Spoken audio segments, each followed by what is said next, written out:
I'm David, 29. And until recently, I thought I had the perfect marriage. My wife Lisa worked as a marketing manager at a mid-sized agency, and I'm a software engineer.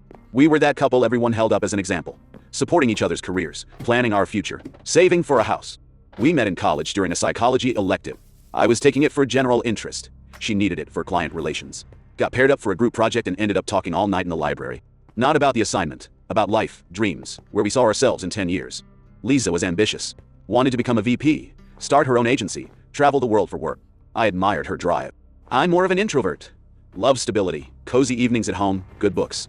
We balanced each other out perfectly. After we got married 2 years ago, we rented a 2-bedroom apartment downtown. Lisa insisted on the location, close to her office, lots of networking opportunities. I agreed, even though I preferred quieter neighborhoods. I wanted to support her career. The first year felt like a fairy tale. Lisa got promoted to senior account manager. I switched to a new company with better pay. We traveled on weekends, went to theater shows, hosted dinner parties. We had a plan. Buy a condo in 3 years, think about kids in 5. Lisa often worked late. Building my career, she'd say. I understood. Marketing is competitive. You have to constantly prove your value. I'd cook dinner, watch Netflix, wait for her to come home. Sometimes she'd come back buzzing with excitement. Won a big client, got praise from the VP, invited to an important presentation. I'd celebrate with her. We'd open wine. She'd tell me every detail. I'd listen and feel proud. But gradually, something started to shift. About 6 months ago, I noticed Lisa was different. Not dramatically, but enough that I picked up on it. She started taking better care of herself. New makeup, gym membership, updated wardrobe. When I complimented her, she'd smile differently. Like those compliments weren't really for me. Her work schedule became even more unpredictable. Rush project, important client, team building, event. I tried to be the supportive husband. Offered to bring her lunch at the office, but she'd decline. Too busy. Barely have time to eat. The phone thing. Lisa used to be open about her messages, would even ask me to check texts while she was in the shower. Now her phone was always face down. When notifications came in, she'd quickly check and dismiss them. Work stuff, she'd explain when I asked. Her emotional energy changed too. Before, she'd come home and share everything, which project she was working on, who she'd met with, what they discussed. Now she seemed tired, distracted. Long day, let's just watch something. I decided we needed more quality time together. Started planning romantic dinners, suggesting weekend getaways. Lisa would agree, but it felt obligatory. During dinners, she'd check her phone frequently. Sorry, urgent message from my boss. Weekends brought emergency calls. She'd step into another room, speak quietly. Come back looking stressed. Issues at work? Might need to go in. I started feeling like an inconvenience in her life. Like my presence was getting in the way of something important. When I tried to talk about it, she'd hug me. Wonder I. Just a tough period. Things will calm down soon. I believed her. Wanted to believe her. 3 weeks ago, Lisa got the promotion she'd been working toward. Senior marketing manager, corner office, salary bump. We celebrated at home. I made her favorite pasta, bought expensive wine. I'm so proud of you, I told her that night. You've worked so hard for this. She smiled, but it didn't reach her eyes. Thanks, babe. This is just the beginning. The next week, she was busier than ever. New responsibilities, she explained. Team to manage, bigger clients. I barely saw her except when she crawled into bed after midnight. Friday afternoon, I had an idea. Lisa always complained about the terrible coffee at her office. I'd surprise her with her favorite latte from the artisan place downtown. Show up at her new corner office, see her in her element. I texted her first, working late again tonight, until at least 9. Big presentation, Monday war. Perfect guy. I'd bring coffee around 6, maybe take her to dinner after. I walked into the sleek downtown building at 5:47 p.m. Took the elevator to the 12th floor, past the reception desk I'd visited a few times for company events. Lisa's new office was in the corner. I could see her name plate from the hallway. The door was slightly open. I was about to knock when I heard her laugh. That special laugh she used to save for me. Intimate. Genuine. I pushed the door open a little more and saw them. Lisa was sitting on her desk, legs dangling, talking to a man I didn't recognize. Tall, well-dressed, probably early 30s. He was standing close to her, closer than any professional conversation required. But what stopped me cold wasn't their proximity. It was Lisa's hand on his chest. The way she was looking at him. The way he was looking back. Can't keep doing this here, she was saying. Someone might see. Then come to my place tonight, he replied. Sarah's at her mom's until Sunday. Sarah ... He had a wife. Lisa glanced at her phone. I told David I'm working until 9. We could have a few hours. That's when she saw me in the doorway. The coffee slipped from my hand. 2 lattes, extra foam, splattered across the marble floor. For a moment, nobody moved. Lisa's face went white. The man stepped back quickly, straightening his tie. David! Lisa jumped off the desk. I didn't know you were coming by. The man cleared his throat. I should go. We'll finish discussing the Peterson account on Monday, Lisa. He grabbed his jacket and squeezed past me without making eye contact. Lisa was already moving. grabbing paper towels, cleaning up the coffee. Talking fast. That was Marcus from the Peterson team. We were just strategizing for Monday's presentation. You know how it is with big clients. I stood there watching her clean up my spilled surprise. Watching her lie to my face with the same mouth that had been planning to betray me an hour later. I brought you coffee, I said quietly. She looked up at me from the floor, paper towels in her hands. That's really sweet, babe. I'm sorry you saw me being so unprofessional. Marcus and I were just stressed about this presentation and... Stop. She stopped. Just stop. I turned and walked out. I drove around for 2 hours. Didn't go home. Didn't call anyone. Just drove through neighborhoods I'd never seen, trying to process what I'd witnessed. The facts were clear. Lisa was having an affair. With a married man. She'd been lying to me for months. All those late nights, all those work emergencies. They were with him. I felt empty. Not angry yet. Not heartbroken. Just hollow. Around 8 p.m., I finally went home. Lisa was already there, pacing in the living room. She'd changed out of her work clothes into the sweater I'd bought her for Christmas. David, we need to talk, she said the moment I walked in. I sat on the couch. Waited. What you saw today, it's not what you think. Marcus and I work closely together, and sometimes the boundaries get blurred. But nothing has happened between us. I would never... How long? She stopped mid-sentence. What? How long have you been sleeping with him? I'm not sleeping with... Lisa... I looked at her. Really looked at her. Please don't make this worse by lying. How long? She sat down across from me. For a long moment, she just stared at her hands. 4 months, she whispered. 4 months. While I was cooking dinner every night. While I was planning our future. While I was proud of her promotions and celebrating her success. Is he why you got the promotion? Her head snapped up. No, David, no. I earned that promotion. Marcus had nothing to do with. He's on the Peterson team. You mentioned the Peterson account is what got you noticed for the promotion. She went quiet again. Lisa, I need you to be honest with me. For once. Is our entire marriage based on a lie? No, she said, tears starting. I love you. I do. Marcus is just... It's complicated. He's married. It's not going anywhere. It doesn't change how I feel about you. I stared at her. She genuinely seemed to believe what she was saying. I need some time to think, I said. I'm going to stay at my brother's tonight. David, please don't go. We can work through this. I'll end it with Marcus. We can go to counseling. Please. But I was already packing a bag. My brother Tom lives across town in a house he bought after his divorce 3 years ago. When I showed up at his door at 10 p.m. with a duffel bag, he took one look at my face and opened a beer for me. Tell me, he said. I told him everything. The months of distance, the behavior changes, catching her with Marcus, the lies upon lies. Tom listened without interrupting. When I finished, he was quiet for a while. What do you want to do? He finally asked. I don't know. Part of me wants to fight for our marriage. Go to therapy, work through it. But Tom, the way she looked at him, the way she lied so easily. I don't know if I can trust her again. That's not a decision you have to make tonight, Tom said. But Dave, don't make any decisions from emotion. Get professional help. A therapist, a lawyer. Get the facts, then decide. The next morning, I called my company's employee assistance program. They connected me with Dr. Sarah Chen, a licensed therapist who specialized in relationship trauma. That first session was brutal. Dr. Chen asked me to tell the story from the beginning, and hearing myself say it out loud made it real in a way it hadn't been before. What I'm hearing, Dr. Chen said, is that you've discovered a betrayal, but you're more focused on fixing things and processing your own feelings. Can you tell me how you feel right now? Confused. Hurt. But also, guilty? Like maybe if I'd been a better husband, this wouldn't have happened. That's a common response, she said. But infidelity is a choice the unfaithful partner makes. It's not caused by deficiencies in the relationship. She gave me homework. Write down my feelings every day. Don't make any major decisions for 2 weeks. And think about what my non-negotiables were in a relationship. I also called a lawyer. Not to file for divorce, but to understand my options. What would happen to our apartment lease? Our shared bank accounts? Our debt? Knowledge, I realized, was power. And I'd been operating from a place of emotional confusion for too long. Against my better judgment, I needed to know the full truth. Not to punish Lisa, but to make an informed decision about our future. I checked our phone records. Lisa and Marcus had been texting constantly for months. I could see the frequency but not the content. Our shared credit card showed things I'd never questioned. Dinners at restaurants we'd never been to together. Hotel charges on days she said she was working late. Gifts from jewelry stores. The gifts hurt the most. While I was proud of myself for bringing her coffee, she was buying another man cufflinks. I also realized she'd been more careful about hiding things lately. The affair had escalated to the point where she was planning to leave me for him, or at least considering it. When I brought this evidence to Dr. Chen, she helped me understand what I was really doing. You're trying to build a case, she said. Either for forgiving her or for leaving. But Dave, you already have all the evidence you need. She betrayed your trust. The question isn't whether she did it. It's whether you can rebuild trust with someone who chose to deceive you for months. But what if she changes? What if she ends it and commits to our marriage? That's possible, Dr. Chen said. Some couples do recover from infidelity, but it requires the unfaithful partner to take full responsibility, show genuine remorse, and do the hard work of rebuilding trust. Is Lisa willing to do that? I realized I didn't know. She'd been more focused on minimizing what happened than taking responsibility for it. After a week at Tom's house, I agreed to meet Lisa at a neutral location, a coffee shop near Dr. Chen's office. I wanted to have our conversation somewhere public, somewhere I could leave if I needed to. Lisa looked terrible. Dark circles under her eyes, hair unwashed, wearing sweatpants I'd never seen before. I ended it, she said before I could speak.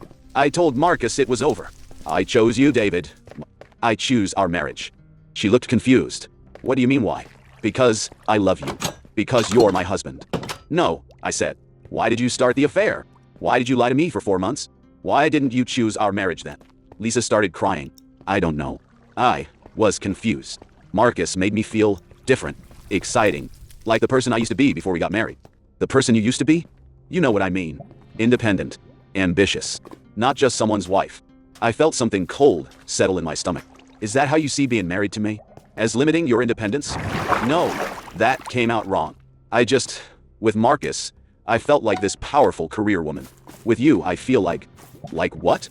Like someone who's supposed to have dinner ready and ask about your day and plan our boring suburban future. There it was, the truth beneath the affair. Lisa, I said carefully, have I ever asked you to have dinner ready? Have I ever discouraged your career or tried to limit your independence? She wiped her eyes. No, you've been supportive. That's what makes this so awful. You don't deserve this. Then why? I don't know, she said, louder than necessary. Other customers looked over. I don't know why I did it. I just felt trapped. Like this wasn't the life I wanted. But you married me. You chose this life. I know. And I want to choose it again. I want to fix this. I looked at this woman I'd shared 2 years of marriage with and realized I didn't know her at all. Lisa, I don't think you want our marriage. I think you want the security of our marriage while also wanting the excitement of someone else. That's not true. You told me you felt trapped, that our life is boring, that you want to be someone other than my wife. How do we build a future on that foundation? She reached across the table for my hand. I didn't pull away, but I didn't squeeze back either. We go to counseling. We work on it. People make mistakes, David. That doesn't mean the marriage is over. I was quiet for a long time. Do you love me? Gee, do you love me? Do you love him? She hesitated. It doesn't matter. I chose you. Answer the question. Yes, she whispered. I love him too. And there it was.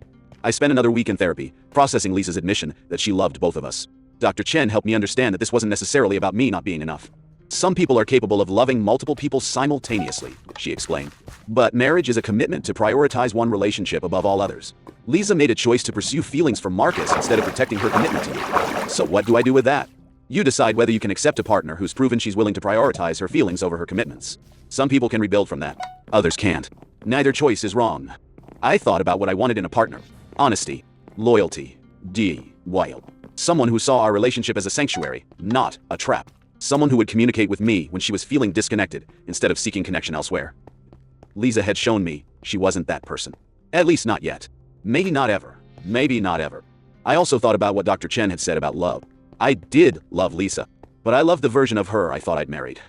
Someone who shared my values about commitment and honesty. The real Lisa was someone who could lie to my face for months while planning dates with another man. I couldn't build a future with someone I couldn't trust. The decision, once I made it, brought relief. Not happiness. I was still grieving the marriage I thought I had, but relief that I wasn't going to keep trying to fix something that was fundamentally broken. I met Lisa at our apartment to tell her my decision. She was cooking dinner, my favorite meal. The gesture felt manipulative rather than loving. I've decided to file for divorce, I said. She dropped the wooden spoon she was holding.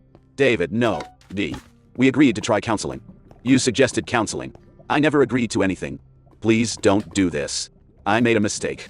A huge mistake. But we can work through it. Lisa, you told me you love him. You said being married to me feels like a trap. Those aren't mistakes.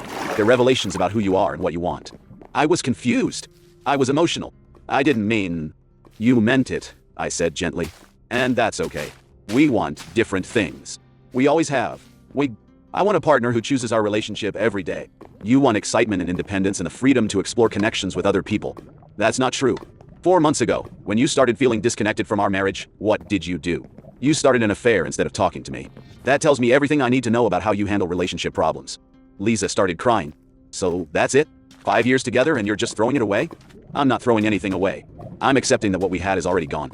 The logistics of separation were messy but straightforward. I moved out permanently. We split our assets fairly. No fighting. No drama. Lisa kept the apartment since it was closer to her job. I found a smaller place near Tom's house. The hardest part was telling our families. Both sets of parents were shocked. Lisa's mom called me, crying, begging me to reconsider. My mom was angry at Lisa, which somehow made me feel protective of my soon-to-be ex-wife. She made a mistake, I told my mom. She betrayed you for months, David. I know, but I don't want to carry anger about it. I just want to move forward. The divorce was finalized 6 months later. Lisa didn't contest anything, which made the process smoother than I'd expected. She moved in with Marcus 2 weeks after our decree was final. His divorce apparently had been in progress for over a year. I continued therapy throughout the divorce and for months afterward. Dr. Chen helped me understand my own patterns, how I'd ignored red flags because I wanted to be the supportive husband, how I'd lost myself in trying to make Lisa happy. You're not responsible for her choices, she reminded me regularly, but you are responsible for your own growth. I started rebuilding my life intentionally. Took a pottery class, something I'd always wanted to try. Reconnected with friends I'd neglected during my marriage. Started hiking regularly, which helped with both my physical and mental health. Dating wasn't on my radar for a long time. I needed to understand myself as a single person again before I could be a good partner to someone else. Tom became my closest confidant. His own divorce had been bitter and contentious, but he'd come out stronger. The best revenge, he told me, is living well. I wasn't interested in revenge, but I was interested in living well.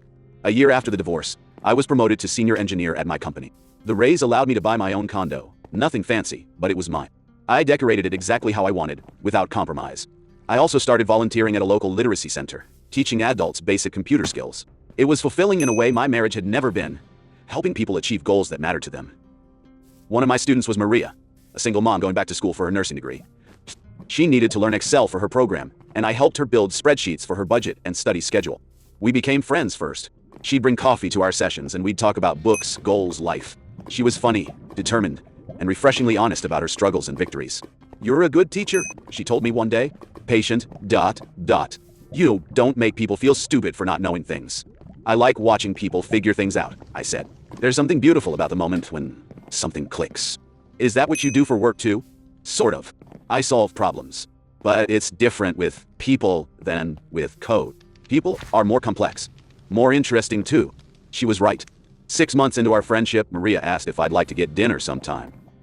Not as teacher and student, but as two people who enjoyed each other's company. I said yes. Maria and I took things slowly. She knew about my divorce. Not the details at first, but the basics. I'd been married. It hadn't worked out. I was taking time to figure out what I wanted next. I'm not looking for anything serious, she told me early on. I've got school, my daughter. A lot going on. But I like spending time with you. I like spending time with you too. We went to movies, tried new restaurants, took weekend hikes. Maria's daughter Emma was 8, smart as a whip, and initially suspicious of any man her mom brought around. Are you going to marry my mom? She asked me during our third meeting. I don't know, I said honestly. Right now we're just friends who like each other. Is that okay with you? I guess. But if you hurt her feelings, I'll tell my Uncle Mike, and he's really big. That sounds fair. But you may someone used to you. Emma grinned. Do you know how to play checkers? I do. Good. Why? Mom's terrible at it. Dating as a divorced person was different from dating in college. Maria and I were both clear about our boundaries, our needs, our deal breakers. We'd both been hurt before and weren't interested in playing games. After a year of dating, we moved in together. Not because we felt like we had to, but because we wanted to build something together. I love how calm you are, Maria told me one evening as we cooked dinner together. Even when Emma's being dramatic or I'm stressed about school, you're just steady. I learned the hard way that drama doesn't solve problems. Your ex was dramatic. I told Maria about Lisa's affair, but not the details of our divorce. She was intense. Everything was either amazing or terrible. There was never any middle ground. That sounds exhausting. It was. I thought that's what love was supposed to feel like, constantly trying to fix things or prove yourself or chase the next high. And now, I looked around our kitchen. Emma was at the table doing homework. Maria was chopping vegetables, humming quietly. The radio was playing jazz. Everything was calm, warm, normal. Now I know the difference between drama and depth. 2 years after the divorce, I ran into Lisa at a coffee shop downtown. I was meeting Maria for lunch. Lisa was alone with a laptop, apparently working. David, she said when she saw me. How are you? I'm well. How about you? Good. Good. Really good. Marcus and I got married last month. Congratulations. She looked surprised by my response. Thank you. That's generous of you. I want you to be happy, Lisa. I always did. We talked for a few minutes. She told me about her new job at a bigger agency, Marcus's kids accepting her as their stepmom, their plans to buy a house. You look good, she said. Happy. Diddy meow. I am. Are you seeing anyone? I am. Her name's Maria Didoyle. She's wonderful. Lisa nodded. I'm glad. You deserve someone who appreciates you. It was a strange moment, my ex-wife acknowledging that she hadn't appreciated me. Both of us okay with that truth. David, she said as I was getting ready to leave. I want you to know, I'm sorry, for how I handled everything. For lying to you. For hurting you. I know. And I forgive you. Just like that? Not just like that. It took time. Therapy. But yes, I forgive you. Because carrying anger about it was hurting me more than it was hurting you. And because we weren't right for each other. It took a painful situation for both of us to figure that out. Lisa started crying quietly. I thought you'd hate me forever. I never hated you, Lisa. I was hurt, disappointed, confused. But hate? No, that's not who I want to be. She wiped her eyes with a napkin. I think about what might have happened if I just talked to you instead of, We'll never know. But Lisa, even if you had talked to me, I don't think it would have changed the fundamental issue. We wanted different things from marriage. Maybe you're right. Maria walked in then, scanning the coffee shop until she spotted me. When she saw I was talking to someone, she hung back, giving me space. That's her? Lisa asked, following my gaze. That's her. She's beautiful. Inside and out. Lisa smiled. The first genuine smile I'd seen from her since before our marriage fell apart. I'm really happy for you, David. You deserve someone who sees what they have. I walked over to Maria, who greeted me with a kiss on the cheek. Everything okay? She asked quietly. Everything's perfect. Maria graduated nursing school with honors. I was in the front row with Emma, cheering loudly when her name was called. Watching someone you care about achieve their dreams hits differently than achieving your own goals. I couldn't have done this without you, Maria told me that night. Not just the computer help, all of it. Having someone believe in me. You did the work. I just provided tech support. You provided way more than tech support. She was right. I'd help with Emma when Maria had late study sessions. I'd brought her coffee during finals. I'd listened to her practice presentations and assured her she was ready when she doubted herself. But she'd given me just as much. She'd shown me what it looked like to pursue a goal with determination and integrity. She'd demonstrated how to be vulnerable without being dramatic, how to ask for help without being manipulative. I love you, I told her that night. We'd been together for almost 2 years, but I hadn't said those words yet. After my divorce, I'd wanted to be absolutely certain before making that declaration. I love you too, she said. I have for months. Why didn't you say anything? Because I could tell you needed time to be sure. And I needed to know you loved me for who I am, not because you were rebounding from your ex. Maria understood something that Lisa never had. Love isn't just about feelings. It's about choice, commitment, and the daily decision to prioritize someone else's well-being alongside your own. I started thinking about proposing 6 months after Maria graduated. Not because I felt like I should, but because I couldn't imagine building a future with anyone else. The ring shopping process was completely different from my first engagement. With Lisa, I picked something expensive and flashy because I thought that's what showed love. With Maria, I paid attention to what she actually wore. Simple, classic pieces that wouldn't get in the way during her work as a nurse. I asked Emma's permission first. You want to marry my mom? She asked, now 10 and even more direct than she'd been at 8. I'd like to ask her, but only if it's okay with you. Will you still help me with math homework? Always. And can we still have movie nights on Fridays? Of course. Then yes. But David? Yeah? You have to promise to never lie to her. Adults think kids don't notice when they're being fake, but we do. I promise. Good. Mom's been lied to before, and it really hurt her. I didn't know the details of Maria's past relationships, but I understood the trust Emma was placing in me. I proposed on a hiking trail where Maria and I had shared some of our deepest conversations. No flash mob, no public spectacle, just the two of us, and the promise to build something real together. Are you sure? She asked after saying yes. I've never been more sure of anything. Even after what happened in your first marriage. Especially after what happened in my first marriage. I know the difference now between what I thought love was and what love actually is. What's the difference? I thought love was about intensity, passion, the feeling of being swept away. Now I know love is about choice, consistency, and feeling at home with someone. She kissed me then, and I knew I was exactly where I belonged. We got married 18 months later in Maria's parents' backyard. Small ceremony, close friends and family, Emma as the maid of honor. The contrast with my first wedding was striking. With Lisa, everything had been about the performance, the photos, the venue, making sure everyone knew how perfect we were. With Maria, everything was about the commitment we were making to each other. Tom was my best man. During his speech, he said something that stuck with me. I've watched David rebuild himself from the ground up over the past few years. He's not just a better partner now, he's a better man. And Maria, you're not getting the leftovers from his first marriage. You're getting the best version of him. My mom cried during the ceremony. Afterward, she pulled me aside. This is different, she said. What's different? The way you look at her. The way she looks at you. With Lisa, you always seemed like you were trying to prove something. With Maria, you just seem content. I am content. Good. Why? That's what marriage should be. Not constant drama, but deep contentment. We honeymooned locally, taking Emma with us to a cabin in the mountains. It wasn't traditionally romantic, but it was perfectly us. Building sandcastles, playing board games, talking about our future together. Are you disappointed we didn't go somewhere exotic? Maria asked on our last night.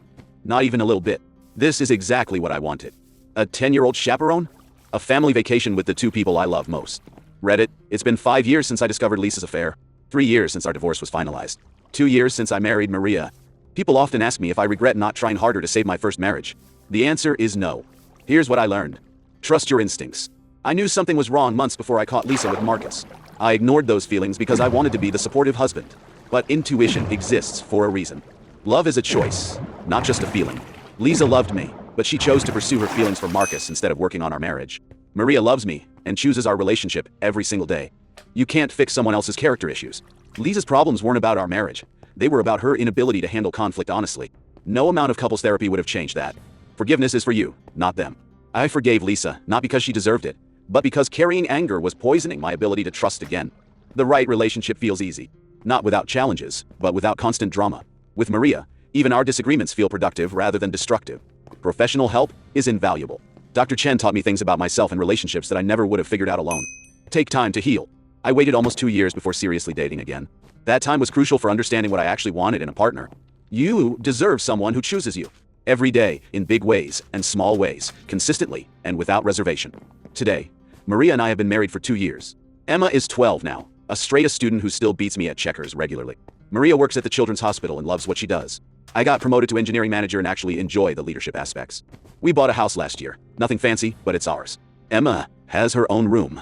Maria has a study space for when she decides to pursue her nurse practitioner degree.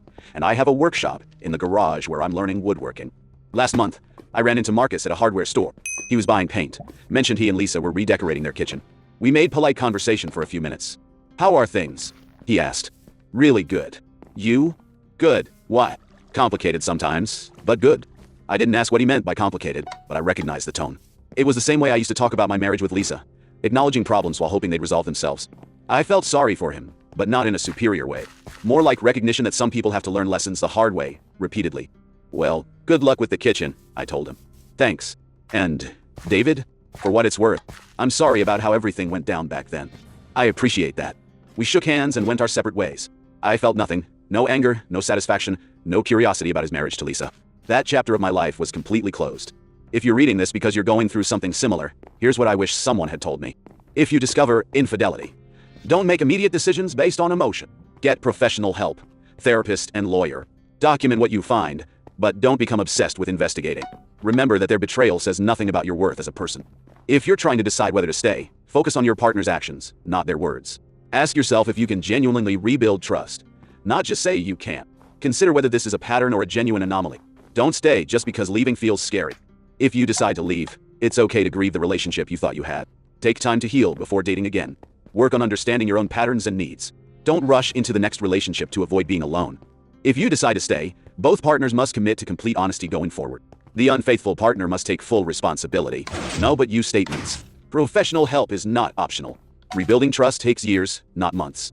For moving forward, you can forgive without reconciling. Healing isn't linear. You'll have good days and bad days. Your next relationship will be different, and that's good. You're not broken just because someone else broke your trust. I sometimes wonder what would have happened if I'd never brought Lisa that coffee, if I'd never discovered her affair. Would she have eventually ended it with Marcus? Would our marriage have limped along for years? Would I have spent decades feeling like something was missing without knowing why? I'm grateful, in a strange way, for that moment of clarity in her office doorway. It forced both of us to confront truths we'd been avoiding. Lisa needed excitement and validation that I couldn't provide. Not because I was inadequate, but because those weren't needs I could meet while maintaining my own integrity. I needed honesty and loyalty that she couldn't provide. Not because she was evil, but because those weren't values she prioritized in the same way I did. We were fundamentally incompatible, but we might have spent years trying to force compatibility if circumstances hadn't intervened. Now she's with someone who shares her values around excitement and intensity. I'm with someone who shares my values around honesty and commitment. We're both happier. Maria and I are talking about having a baby together. Emma's excited about being a big sister. I'm excited about building a family with someone who chooses us every single day. Sometimes the worst thing that happens to you becomes the catalyst for the best thing that happens to you. Trust the process. Take care of yourself. Choose people who choose you back. That's my story. Thanks for reading. Emma just walked into my office and asked what I'm typing. I told her I was sharing our story to help other people going through hard times. Are you going to tell them about the checkers thing? She asked. What checkers thing? How you let me win for the first 6 months because you thought I needed my confidence built up. But then you realized I was actually just better than you. I don't let you win anymore. Nope. Bye. I'm just that good. Maria laughed from the kitchen. She's right, honey. We've all seen you actually trying. She still beats you. This is what happiness looks like. Not perfect, not dramatic, not Instagram worthy. Just real, honest, chosen love. Worth every painful step it took to get here.